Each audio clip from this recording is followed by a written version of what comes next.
Hi everyone, and welcome back to Ion Harness Racing Weekend Review. I'm Heather Dodds.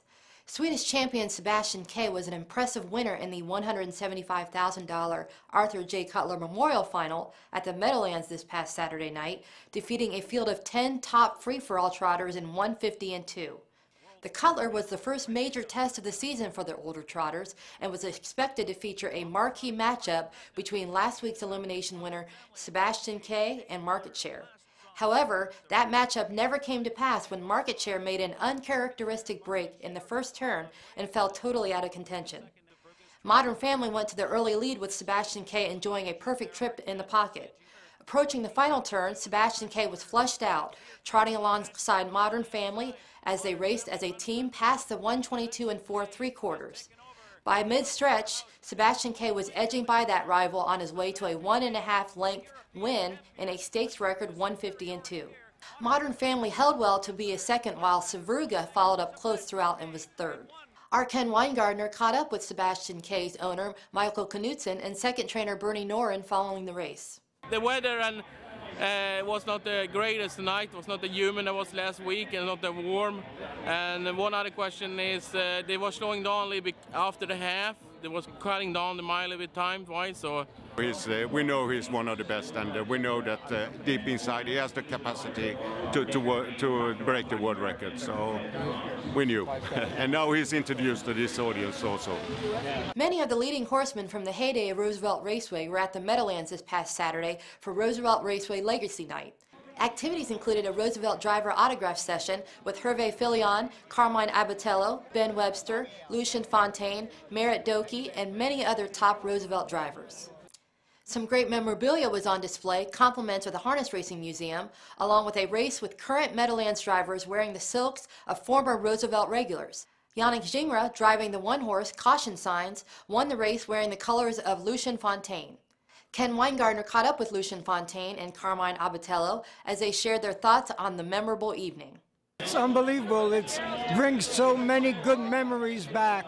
And the reception, the amount of people they have here, it's just fantastic. Winning with Valiant Brett, the Messenger, and of course with Forrest Skipper, the track record.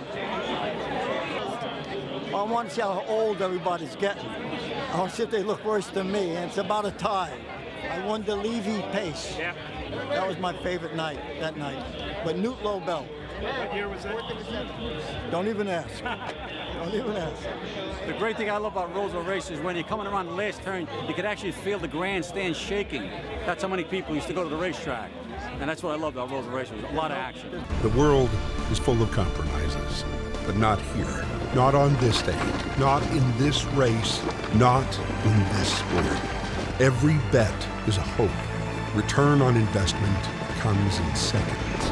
This is Harness Racing. We welcome you to the Harness Racing Fan Zone. See it all for yourself. Feel it in all the passion. Share that experience with others. The Harness Racing Fan Zone puts you in the driver's seat. As we look ahead to the Elitlopp taking place this Sunday, May 25th, the draw for the event was aired on national television this past Sunday.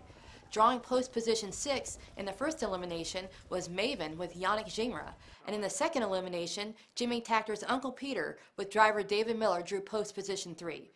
Here we chat with Maven's trainer as he looks forward to racing with some of the best horses in Europe. You said last time you were there, you were a groom. Yeah, I was there in 90, I think it was 94 with Giant Force. So you're looking forward to this? Yeah, very much. I mean, if you're from over there, I mean, that's a dream come true to be able to bring a horse back over there, and just hope that we can get some luck. Check out the USTA's website and social media pages throughout the week for more on the Elitlopp, including in-depth stories plus exclusive video from Christine Cernison and the Maven camp.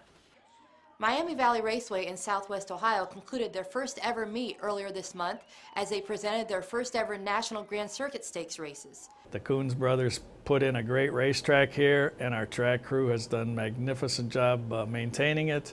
We've only worn fenders 1.5 nights out of 65, despite some of the most trying weather in the history of this quadrant of the state.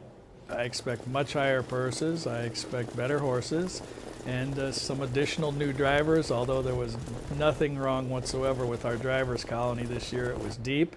We had 9 or 10 drivers that were bettable in every race, and we were proud of that.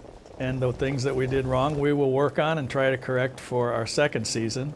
One of the big ones would be is we need to get some sort of heat into the paddock. We didn't realize we were going to run into the worst winter in 50 years. And let's not forget Ron Burke, who became the first trainer in North American harness racing history to pass the $100 million mark in career earnings on Saturday. Some star somewhere tipped and passed the milestone in the $66,763 Pennsylvania Sire Stakes race at Mohegan Sun at Pocono Downs. Congratulations, Ron. Next week, we'll look back at the Elitlopp, but don't forget to catch Paul Ramlow on Thursday with his picks for this Sunday's Maxie Lee Memorial at Harrah's, Philadelphia, on Ion Harness Racing Weekend Preview.